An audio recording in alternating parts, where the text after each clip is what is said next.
Salut à tous, on se retrouve pour un point complet sur l'actualité crypto de ce 6 avril. Aujourd'hui, il y a pas mal de choses à couvrir avec à la fois des décisions importantes du côté de la régulation, des signaux intéressants sur l'adoption institutionnelle, mais aussi des sujets plus préoccupants qui commencent à émerger. On commence aux États-Unis, avec une décision qui pourrait sembler technique au premier abord, mais qui est en réalité assez importante pour l'évolution du secteur. Un panel de juges a statué que les paris sportifs proposés par la plateforme Kalshi doivent être régulés par la Commodity Futures Trading Commission, donc la CFTC, et non par les régulateurs locaux liés au jeu.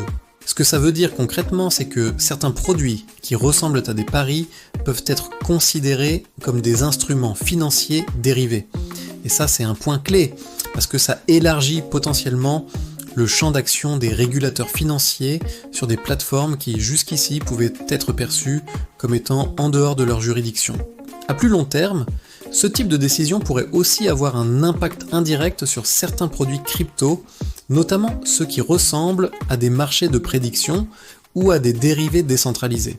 En parallèle, on continue de voir un mouvement de fond qui ne faiblit pas. L'arrivée progressive mais constante des institutions dans l'écosystème crypto. Les ETF Bitcoin Spot les restent un élément central de cette transformation. Même si on n'est pas dans une phase d'euphorie extrême, les flux continuent d'être surveillés de très près. Ce qui est intéressant, c'est que le Bitcoin est de plus en plus perçu comme un actif financier à part entière, intégré dans des stratégies d'investissement classiques, au même titre que l'or ou certaines matières premières. Certains analystes vont même plus loin en évoquant des scénarios où le Bitcoin pourrait atteindre les 100 000 $ d'ici 2026. Alors évidemment, il faut rester prudent avec ce type de projection, mais elle reflète un changement de perception assez profond. On n'est plus seulement dans une logique spéculative ou technologique, mais dans une logique d'allocation de capital à grande échelle. Mais cette montée en puissance s'accompagne aussi de nouvelles inquiétudes, notamment autour des stablecoins. Aujourd'hui, les stablecoins sont devenus indispensables dans l'écosystème crypto. Ils servent de passerelle entre les monnaies traditionnelles et les actifs numériques, et ils sont utilisés massivement pour le trading, la DeFi et même certains paiements. Le problème, c'est que leur croissance est extrêmement rapide et que leur poids devient de plus en plus important. Certains rapports commencent à souligner qu'à terme, cela pourrait représenter un risque systémique si ces actifs ne sont pas suffisamment encadrés ou si leur collatéral n'est pas totalement fiable. On se souvient tous de certains épisodes passés où des stablecoins ont perdu leur ancrage, et ça reste un point de vigilance majeur pour les régulateurs. Il est donc très probable qu'on assiste à un renforcement des règles autour de ces actifs dans les mois ou les années à venir. Du côté de l'innovation, le secteur continue malgré tout d'avancer très vite. Un projet de blockchain de type Layer 1, conçu pour être résistant aux attaques liées à l'informatique quantique, est actuellement en développement. L'objectif est clair, anticiper une menace qui n'est pas encore immédiate, mais qui pourrait devenir critique dans le futur. Aujourd'hui, les ordinateurs quantiques ne sont pas encore capables de casser les systèmes cryptographiques utilisés par les blockchains, mais les chercheurs préfèrent prendre de l'avance. C'est intéressant parce que ça montre que l'écosystème ne pense pas seulement au court terme, mais commence aussi à se projeter sur des enjeux technologiques beaucoup plus lointains. Dans un registre un peu différent, mais toujours révélateur de la culture crypto, un nouveau projet gaming inspiré de l'univers de Dogecoin a été lancé. Ça peut paraître anecdotique, mais en réalité, les mêmes coins continuent de jouer un rôle important dans l'adoption. Ils attirent souvent un public plus large, parfois moins technique, et servent de porte d'entrée vers l'écosystème.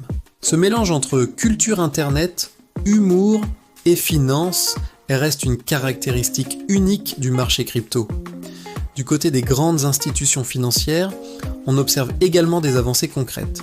JP Morgan, par exemple, continue d'explorer la tokenisation d'actifs réels, notamment dans le domaine du crédit privé. L'idée derrière la tokenisation, c'est de représenter des actifs traditionnels sous forme de tokens sur une blockchain, ce qui peut améliorer la liquidité, la transparence et l'accessibilité. C'est une tendance qui prend de plus en plus d'ampleur et qui pourrait transformer en profondeur certains segments de la finance traditionnelle. Enfin, il y a aussi un sujet qui dépasse un peu la crypto, mais qui reste très lié à l'évolution du secteur technologique dans son ensemble, l'intelligence artificielle.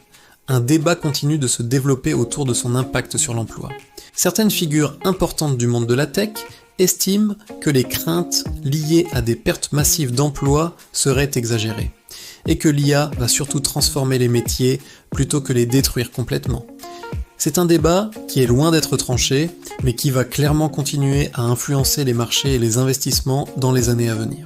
Au final, ce qu'on peut retenir de cette journée, c'est que l'écosystème crypto est en train de franchir une nouvelle étape. On a d'un côté une adoption institutionnelle qui se renforce, avec des acteurs traditionnels qui s'impliquent un peu de plus en plus sérieusement. De l'autre, on a des régulateurs qui commencent à structurer le marché de manière plus précise, ce qui peut être à la fois rassurant et contraignant. Et au milieu de tout ça, l'innovation continue, avec de nouveaux projets, de nouvelles technologies, et toujours cette capacité du secteur à se réinventer.